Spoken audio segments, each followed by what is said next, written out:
Poin ke-21, dan ini tidak kalah penting ya, harus diperhatikan baik-baik teman-teman sekalian, tentang bagaimana mengatur posisi benda-benda di rumah. Karena ini pelanggaran dalam rumah tangga ya, yaitu menggantungkan gambar-gambar berbentuk atau tidak berbentuk pada dinding, atau meletakkannya pada etalase, dan juga memberikan boneka pada anak-anak. Ini kemungkaran besar yang diremehkan banyak orang. Nabi SAW bersabda, la tadkhulul malaikatu baitan fihi kalbun wala surah. Malaikat tidak memasuki rumah yang di dalamnya terdapat anjing ataupun gambar. Baik, kita rincikan dulu poin ini. Masalah menggantungkan gambar-gambar berbentuk, ini lebih cenderung pendapat yang paling kuat adalah masuk dalamnya patung, sudah jelas mutlak dilarang, ini tidak ada khilaf. Yang kedua, ulama masukkan sekarang foto-foto ya, kalau digantung. Kalau disimpan di album, simpan di handphone, di wadah, itu lain. Tetapi kalau ditempel di dinding, maka ada hadis-hadis yang menjelaskan, tadi hadis ini ya, rumah yang ada anjing dan ada gambarnya tidak dimasuki malaikat. Maka ada pengalaman-pengalaman kami pribadi, dan juga teman-teman peruqyah tahu masalah itu. Jadi kalau saya setelah berbaur sama mereka, setelah sekian tahun ya, para praktisi dari ruqyah ini, memang bahasa-bahasa mereka hampir serentak, dan kami juga melihat itu sendiri. Kalau rumah itu lagi mau ruqyah, atau ada orang yang sedang kesurupan, kena setan, sihir, segala macam ini, itu salah satu sebab faktor lama ruqyah nggak selesai karena banyak gambar, ada patung. Jadi semua itu foto-fotonya disuruh turunin, simpan di rumah kamar, taruh di laci, segala macam, jangan digantung.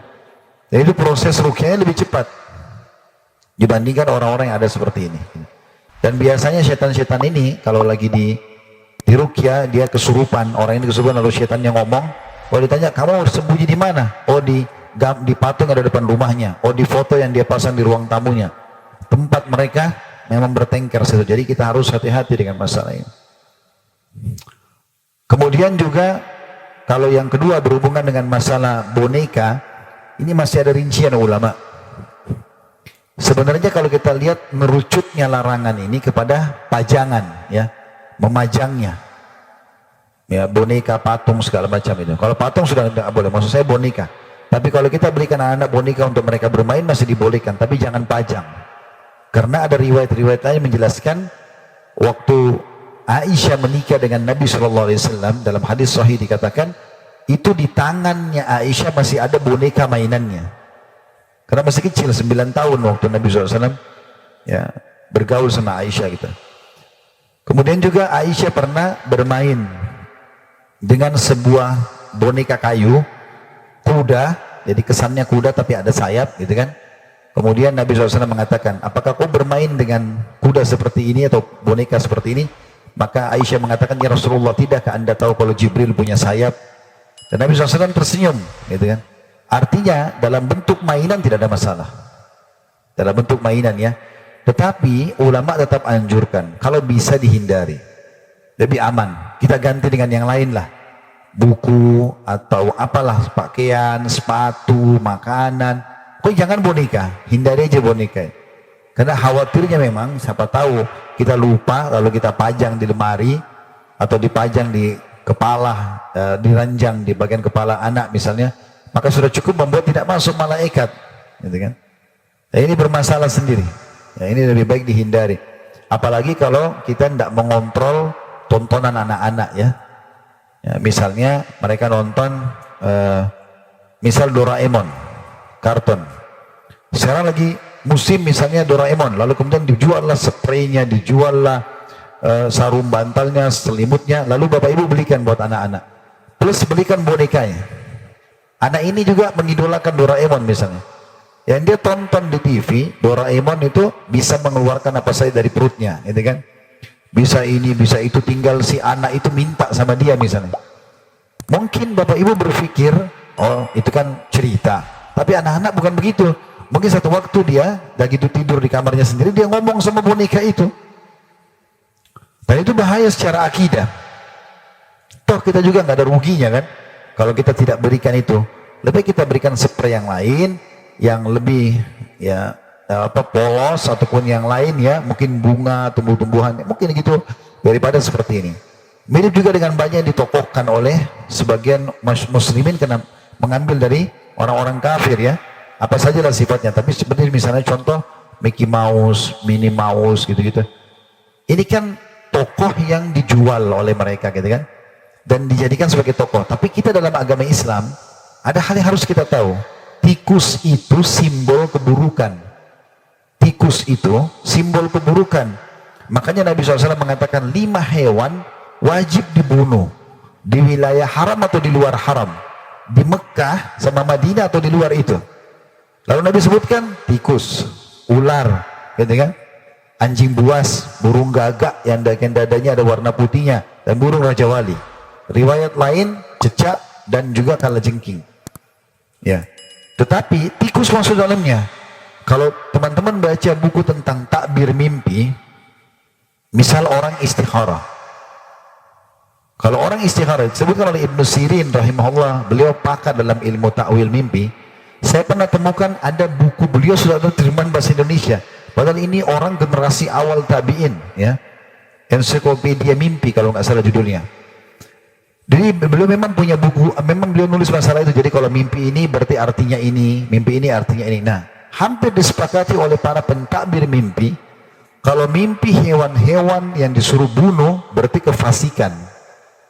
Misal orang istikharah mau nikah, kemudian dia mimpi dia digigit oleh tikus misalnya, atau dikelilingi tikus, itu berarti tanda keburukan, karena tikus sendiri digambarkan binatang yang fuaisik, binatang yang fasik, perusak, ya. Begitu juga dengan orang yang mimpi hewan-hewan lain kayak cecak, kayak kalajengking, kayak ular, gitu-gitu lah ya. Di Indonesia saya dengar berita ada yang menyebarkan isu katanya, kalau mimpi ular mau menikah, ya. Ini dari mana ini? Kalau nenek-nenek 70 tahun mimpi ular, masa mau nikah lagi gitu? Atau 90 tahun misalnya. Kan itu salah. Tapi yang benar biasanya ular itu kalau digambarkan dalam Al-Quran kan upaya penyihir Fir'aun melempar tari jadi apa? Ular. Dan ular hewan yang boleh dibunuh, kan gitu. Simbol tidak benar. Makanya orang kalau kena sihir dia mulai ruqyah, biasanya mimpi ular, mimpi kalajengking, mimpi cecak, mimpi hewan-hewan ini. Dan pernah ada sahabat, kita kembali ke masalah tikus misalnya, beliau menangkap tikus lalu beliau tidak tahu mau diapakan di tikusnya. Lalu beliau datang kepada Nabi SAW dan mengatakan, ya Rasulullah, ini hewan saya apakan nih? Nabi SAW kebetulan duduk di atas seperti tikar yang dipakai sholat. Di sebelah beliau ada sumbu, ada minyak, ada sumbu api, jadi penerang gitu, kayak lilin kalau kita. Rupanya waktu tikus itu dipegang oleh sahabat, lepas. Lalu tikus itu menyentuh apinya Nabi tadi, lilinnya itu, kemudian tumpah minyaknya ke sejadah Nabi terus terbakar. Kata Nabi SAW, beginilah syaitan menunggangi hewan ini membakar rumah-rumah kalian. Jadi tikus pun itu dijadikan tunggangan oleh syaitan gitu. Sebagian salafus saleh mengatakan, aku tahu aku punya dosa kalau aku lihat perubahan sikap dari pasangan hidupku, tungganganku, sampai adanya tikus dalam rumahku. Dan ini memang simbol begitu itu kan dalam syariat. Maka jangan kita lahirkan simbol ini menjadi tokoh di anak-anak kita, gitu kan? Tidak usah diberikan lagi tas atau spray yang seperti ini gitu. Lebih baik yang lain, gitu kan? Lebih baik yang lain. Maka itu hal yang sangat positif yang harusnya kita ketahui. Dan hampir banyak tokoh-tokoh fiktif yang mestinya tidak boleh kita ya mengidolakan mereka. Spiderman, Batman, ini tidak ada semua, mengkhayal gitu. Tapi dibuatlah anak-anak kita mengidolakan itu sehingga mengkhayal. Kenapa enggak ceritakan tentang nabi-nabi, tentang sahabat yang memang tokoh yang benar, gitu kan? Yang real itu yang benar. Contoh-contoh saja. Nah, kebanyakan boneka-boneka ini akhirnya menjadi, karena tidak mungkin tidak punya makna. Pasti boneka itu punya makna. Kita sering belikan boneka anjing, nanti dia suka sama anjing. Ini jadi masalah lain juga. Karena anjing nggak boleh dipelihara, gitu kan? Contoh, di sini misalnya kata Nabi SAW, rumah yang ada anjing dan gambarnya tidak akan disukai oleh malaikat. Sampai pernah Nabi SAW mau masuk ke rumah, ya sudah ditunggu oleh Aisyah. Ternyata Nabi telat, Nabi nggak masuk dulu. Setelah beberapa saat baru Nabi masuk. Lalu kata Aisyah, ya Rasulullah, kenapa tadi anda nunggu di depan? Kenapa nggak langsung masuk? Kata Nabi SAW, tadi di depan rumah ada seekor anjing. Dan bersamaku Jibril tidak mau masuk rumah yang ada anjingnya. Sampai anjing itu pergi, gitu kan. Berarti kan bentrok antara hewan ini sama malaikat. Mana kita pilih?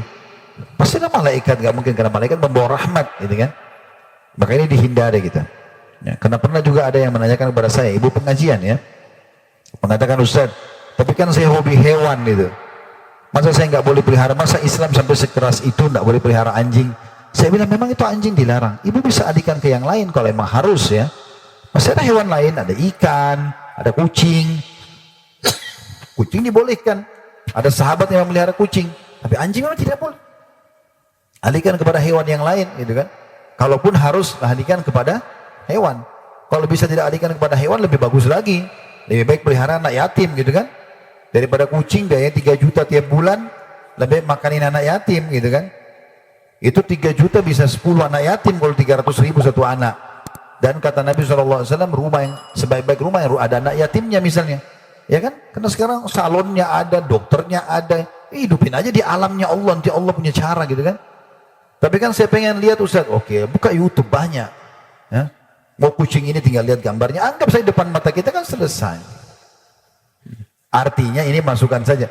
Daripada harus menjadi masalah lain gitu ya. Jadi tidak semua hobi itu harus bisa kita penuhi. Hubungkan juga dengan masalah hukum syar'i kita. Jangan sampai ada hal-hal justru yang melanggar seperti misalnya kayak tadi tidak maksudnya malaikat misalnya, atau kita mengeluarkan kalau anjing, kalau kucing misalnya, misal contoh, bukan tidak boleh, sudah boleh, tetapi misal daripada kita mengeluarkan biaya yang besar, lebih baik kita keluarkan biaya yang lain. Saya pernah masuk ke rumah orang penuh dengan kucing, tapi memang menurut dia bagus, tapi kalau kita yang belum terbiasa, ada bau yang tidak sedap ya. Belum dia duduk di sofanya jadi bau, belum ini, belum itu, belum bulunya kemana-mana, dan itu ada bau khasnya. Lalu kenapa? Kenapa harus begini? Kenapa enggak bau mawar kek, bau apa? Kan bisa. Kenapa harus bau kucing gitu kan? Tapi karena hobi katanya, nah ini enggak boleh. Makanya Umar bin Khattab bukan cuma pada sesuatu seperti itu ya. Pernah ada sahabat pegang di tangannya daging. Maka Umar ingin berikan pendidikan kepada dia. Gitu. Artinya begini kaidah syar'inya. Lalu Umar tanya, kau dari mana? Dia bilang, saya dari pasar. Lagi apa? Beli daging. Kalau kata Umar, kenapa kau beli daging? Dia bilang, karena saya lagi kepengen. Kata Umar, kalimatnya begini, itu jadi kaidah syar'i. Kata dia, apakah semua yang kau inginkan kau harus beli? Daging halal, tapi jangan semuanya kau ikutin hawa nafsumu nih. Sampai seperti itu. Cara pendidikannya yang didirikan oleh Umar radhiyallahu anhu, yang tertanam dari baginda Nabi alaihi salatu wassalam. Allahu a'lam.